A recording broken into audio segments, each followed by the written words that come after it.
arvad gündüz bütün işləri arvad görürdü. Ve arada saxlayıb məsələn paltar yapıyor eləyəndə arvad şey. Amma gecə növbənlə verirdim ki, ailə şeylərdə çayın, suyun şeylerdim yatırma ağır dil tapmışdı. Siz biraz düz qeyd elədiniz ki, sağlam nənəm babanın yanına gələndə 2-3 gün qaldan sonra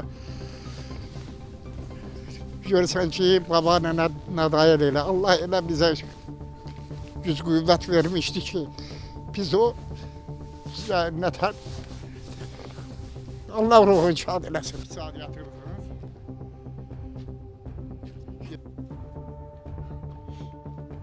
Deməli, qohum evliliyindən dünyaya gələn uşaq idi.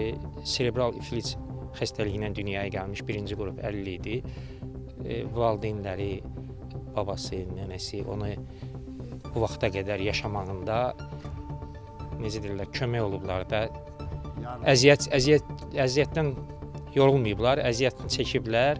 Yəni bu 3 il bundan qabaq da ola bilərdi, 5 il bundan qabaq da ola bilərdi. Sadəcə olaraq valideynlərin, nənəm, babanın, atanın çəkdiyi bu əziyyətlər nəticəsində bu günə qədər bunun gəlib çıxması. Yəni onsuz da hamımız bilirdik ki, bu gec-tez yaşam dünyasını dəyişəcək. Yəni sağalmaz bir xəstəlikdir.